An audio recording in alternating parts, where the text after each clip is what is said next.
Hello, everybody, and thank you for listening to another. Wow, I messed up the intro. I never mess up the intro. I'll probably just keep this though. Hello, everybody, and thank you for listening to another episode of the No Fluff MSP Marketing Podcast. I'm your host, Taher Hamid, and I'm super excited today. I've got Scott and Ian over at ITS. Dude, really appreciate y'all being on. Of course, Yeah, of thanks for course. having us. Yeah, thank you. Definitely happy to be here and share our experience of being an MSP Camp member. So can you guys share a little bit about your experience being an MSP Camp member? It doesn't have to be all good. You could say, you can be honest, but I mean, it's been, I would say it's been great. And that's honest, especially because you guys use Canva. yes. We were on Canva before we started working with you guys, so it was just like perfect timing. Oh, great, we're already organized in there. This is how our team collaborates. This is how our the entire organization has learned to use. So that's been helpful. And then the content, has been spot on, as you would say. I would say you do understand what MSPs need. That was where we struggled. Like I wasn't going to spend the time to, build a postcard or any of the content that we've used, even some of the landing page development. We're just we can piggyback off of that, and that's just been really useful. So I say that the content has been 5 stars. Even the organization has been useful. How targeting by verticals versus targeting by services. That's how we've even organized our own internal files.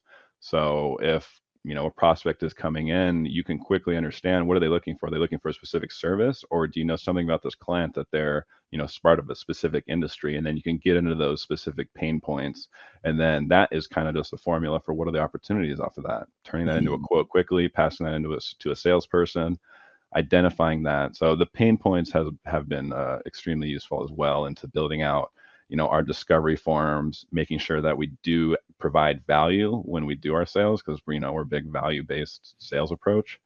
So if we're checking off those needs, we can almost just regurgitate them to that decision maker and say, hey, these are all the problems that we're solving for you. We never want to say, hey, we're providing IT support and we're going to provide antivirus and endpoint security. It's like, no, we're making sure that you can take that vacation you want every summer. We're making sure that you can also trust your front desk person to not click those emails that you're constantly clicking. You can also trust that your internet's going to be working when you come in the morning. This is what the proposal is. So being focused on what those pain points and how you are actually targeting that has been good. So it aligns with our approach for sure. Nice. But what about you, Ian? What do you think? Appreciate that, Scott. And I love that you're taking those pain points and opportunities, and not only from a marketing perspective, but from a sales perspective, because it's the exact same talking points. Like that's where I got most of them. Is every time I'm in a sales meeting, someone's and they're talking about it, and they're getting the head nods. I'm like, cool, that's a true. That made them happy. Let me write that down. Yeah, exactly. What about you, Ian? Yeah, for me, I'd say it's been like a massive time saver and like a big help in my development. Yeah, like I said before, for B2B marketing.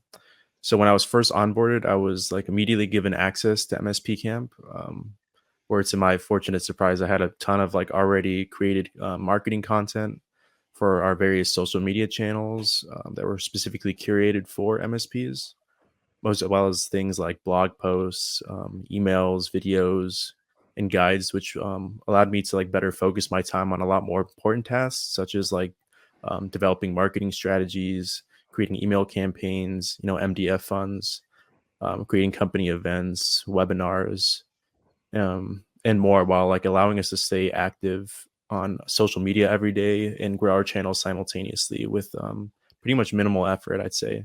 But I'd say like creating social media content, animated videos, and guides can take up a lot of time. So it's really nice to have some fun content that's already created for us that we can just sort of pick out and make some small tweaks to it if we need to like better align with ITS and our services.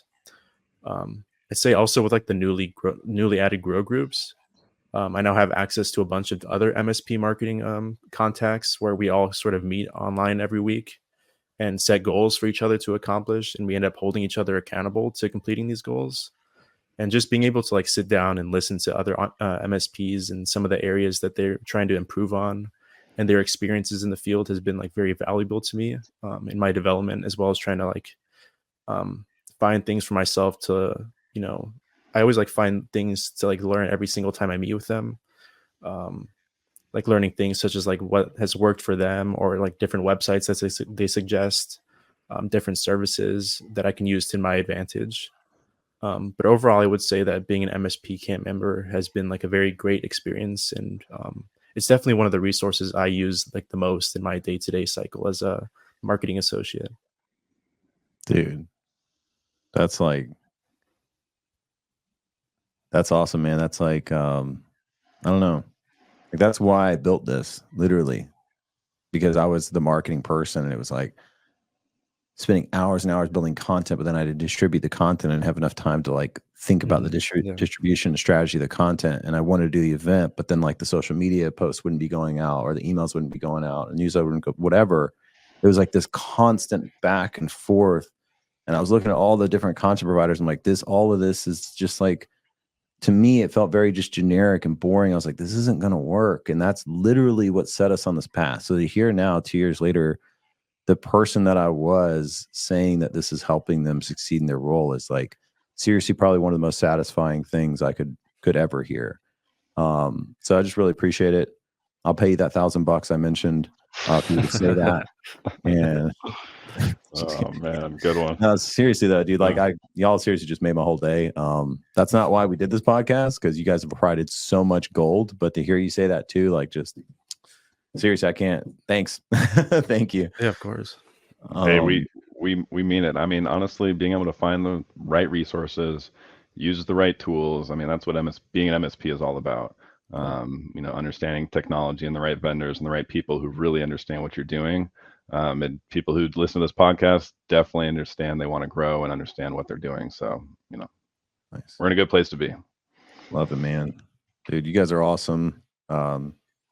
Just really appreciate it. Scott, again, it's funny, when you signed up, man, we had 6 campaigns that were like, I look back and I cringe, because I'm like, man, it just wasn't enough there, and like now how much we have on the site, I'm like, man, Scott's kind of seen it all, from like this, we're going to give them a shot where they're giving us their content in this shitty OneDrive link that everybody can access, to like now this like actual platform we have. So just really appreciate you and people like you that gave me a shot early on, and gave us a shot early on, that helped us kind of get to where we are today and where we're going next. So thanks again. And for everyone that's listening right now, we'll see you on the next one.